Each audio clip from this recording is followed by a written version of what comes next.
ये दिन था 20 दिसंबर 2020 का, जब एक 30 फुट की बोट बहामस आइलैंड से फ्लोरिडा की तरफ रवाना हुई और इस बोट में 20 पैसेंजर्स सवार थे। क्योंकि इस बोट ने बहामस से फ्लोरिडा का सफर पहले भी कई बार तय किया था, इसी वजह से ये सफर भी इनके लिए बिल्कुल नॉर्मल था। लेकिन बीच समंदर में इस बोट के साथ आखिर क्या वाकया पेश आया था? इनको समंदर निगल गया या ये किसी तूफान का शिकार हुए? अगर सिर्फ कोई इंफॉर्मेशन थी तो वो ये थी कि बहामस आइलैंड से ये बोट बिल्कुल ठीक ठाक हालत में निकली थी। लेकिन इस इंफॉर्मेशन के अलावा एक और इंफॉर्मेशन भी थी, और वो ये थी कि इस बोट को बरमूडा ट्रायंगल से क्रॉस करके गुजरना था। जब अमेरिकन कोस्ट गार्ड्स को इस बात का इल्म हुआ तो एक सर्च ऑपरेशन कंडक्ट किया गया, जो समंदर के उस हिस्से में पूरे 4 दिन और 4 रातों तक चलता रहा। लेकिन मजाल है कि उस बोट का एक भी हिस्सा मिला हो। हम सब ने बरमूडा ट्रायंगल की कई स्टोरीज सुन रखी हैं। बरमूडा ट्रायंगल समंदर का एक बहुत बड़ा हिस्सा है जो असल में अटलांटिक ओशन में पाया जाता है। ये ट्रायंगल फ्लोरिडा से बरमूडा आइलैंड और फिर पोर्टो रिको से होकर वापस फ्लोरिडा पर खत्म होता है। इस बनने वाले ट्रायंगल का एरिया 8 लाख स्क्वायर किलोमीटर के बराबर है। यानी ये ट्रायंगल पाकिस्तान और टर्की से भी ज्यादा बड़ा है, जिसको कभी बरमूडा ट्रायंगल तो कभी डेविल्स ट्रायंगल भी कहा जाता है। ये ट्रायंगल अपने मिस्टीरियस फिनोमेना की वजह से पूरी दुनिया में बदनाम है, जहां से गुजरते वक्त शिप्स और एयरप्लेन्स का कांटेक्ट अपनी बेस स्टेशन से अचानक टूट जाता है और वो हमेशा हमेशा के लिए गायब हो जाते हैं। अभी तक शिप्स और एयरप्लेन्स की एक बहुत बड़ी तादाद इस ट्रायंगल में गुम हो चुकी है। आज तक इनमें से सिर्फ चंद शिप्स और एयरप्लेन्स का मलबा रिसर्चर्स को समंदर के बॉटम से मिला है, लेकिन वो भी उस जगह से नहीं जहां वो आखिरी बार रेडार पे शो हुए थे। जबकि दूसरों का तो ना मलबा मिला और ना ही इनके अंदर मौजूद लोगों का आज तक किसी को पता चल सका है। समंदर के इस हिस्से में ताकतवर वोर्टेक्स पाया जाता है या फिर यहाँ सी मॉन्स्टर्स और एलियंस का बसेरा है। आखिर बरमूडा ट्रायंगल में कुछ तो एबनॉर्मल जरूर है, जिसकी वजह से ना तो ये बड़ी से बड़ी कार्गो शिप्स को छोड़ता है और ना ही किसी जहाज को। यहाँ पेश आने वाली एबनॉर्मल एक्टिविटीज का एक्चुअल रीजन साइंसदानों को आखिरकार मिल चुका है। ये मामला शुरू हुआ था 1945 में, जब यूएस नेवी के 5 टॉर्पीडो बॉम्बर एयरक्राफ्ट्स एक मिशन पर निकले थे। उन 5 एयरक्राफ्ट्स में बैठे 14 लोगों के लिए ये बिल्कुल रूटीन प्रैक्टिस थी। लेकिन बरमूडा ट्रायंगल के एरिया में आते ही यूएस नेवी के रडार से वो 5 बॉम्बर तैयारे अचानक गायब हो गए, और वो भी एक साथ। क्योंकि उस वक्त वर्ल्ड वॉर 2 को खत्म हुए सिर्फ चंद महीने ही गुजरे थे, इसी वजह से यूएस नेवी का शक था कि शायद किसी दुश्मन ने उनके जहाजों को गिरा दिया है। उनकी तलाश में एक और नेवी एयरक्राफ्ट भेजा गया, लेकिन हैरत अंगेज तौर पे वो भी बरमूडा ट्रायंगल के एरिया में आते ही रडार से गायब हो गया। और इस तरह ना ही कभी उन 5 बॉम्बर एयरक्राफ्ट्स का और ना ही उस रेस्क्यू जहाज का कभी पता चल सका। यही वो वाकया था जिसके बाद दुनिया भर में बरमूडा ट्रायंगल को खौफ की निगाहों से देखा जाने लगा।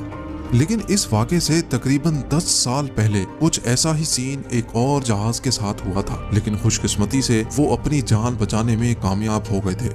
19 साला ट्विंस जॉर्ज और डेविड रॉथस्चाइल्ड अमेरिकन नेवी में ऑफिसर्स थे। अचानक इनको अपने वालिद की मौत की खबर मिली तो इनको एक प्राइवेट एयरक्राफ्ट में बैठकर अपने होम टाउन जाना पड़ा।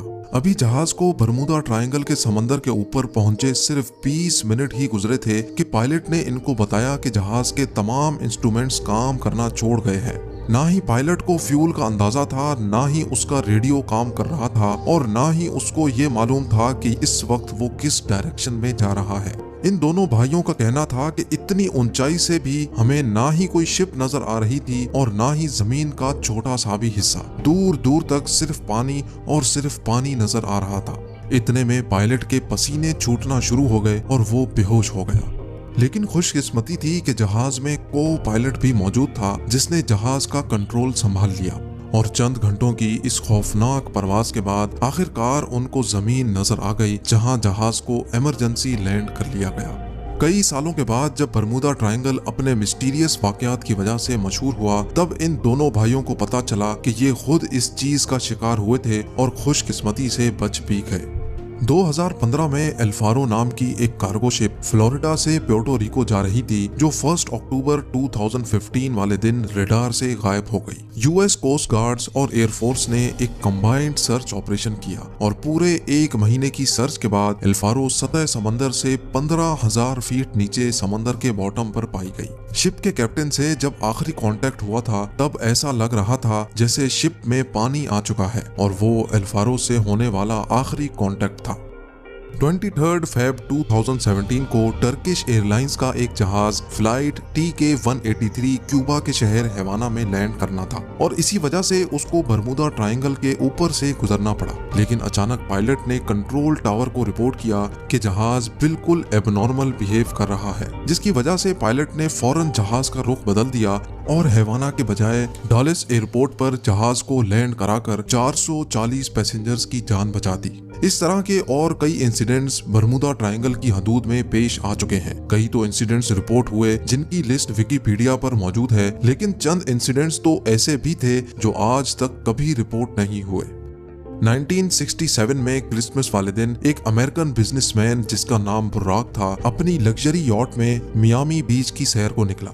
लेकिन थोड़ी ही देर बाद बीच गार्ड्स को बुर्राक की कॉल आई और उसने बताया कि उसकी यॉट की किसी ठोस चीज से टक्कर हुई है। जब गार्ड्स वहां पहुंचे तो ना ही उनको कोई यॉट मिली और ना ही बुर्राक का कोई नामो निशान था। वल्लाह आलम समंदर में कौन सी चीज से उसकी टक्कर हुई थी, ये राज बुर्राक के साथ ही हमेशा के लिए दफन हो गया।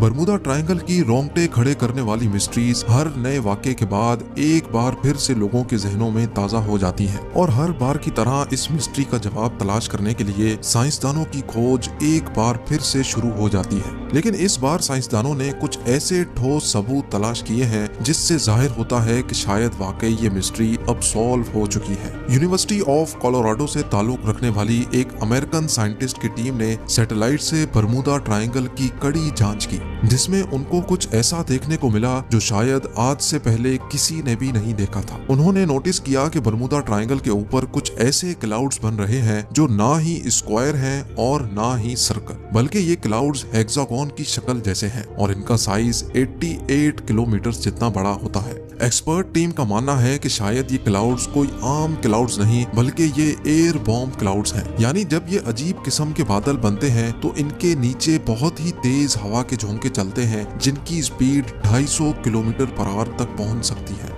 हवा के इन झोंकों की स्पीड इतनी तेज होती है कि ना ही इनमें कोई हवाई जहाज आसानी से उड़ सकता है और इनकी वजह से पानी में जो लहरें बनती हैं ना ही उनमें कोई बड़ी से बड़ी शिप तैर सकती है। साइंसदानों का कहना है कि शायद बरमूदा ट्रायंगल में होने वाले हादसात की ये भी एक वजह मानी जा सकती है। तो भी आप लोग भरपूर लाइक और शेयर करेंगे। आप लोगों के प्यार भरे कमेंट्स का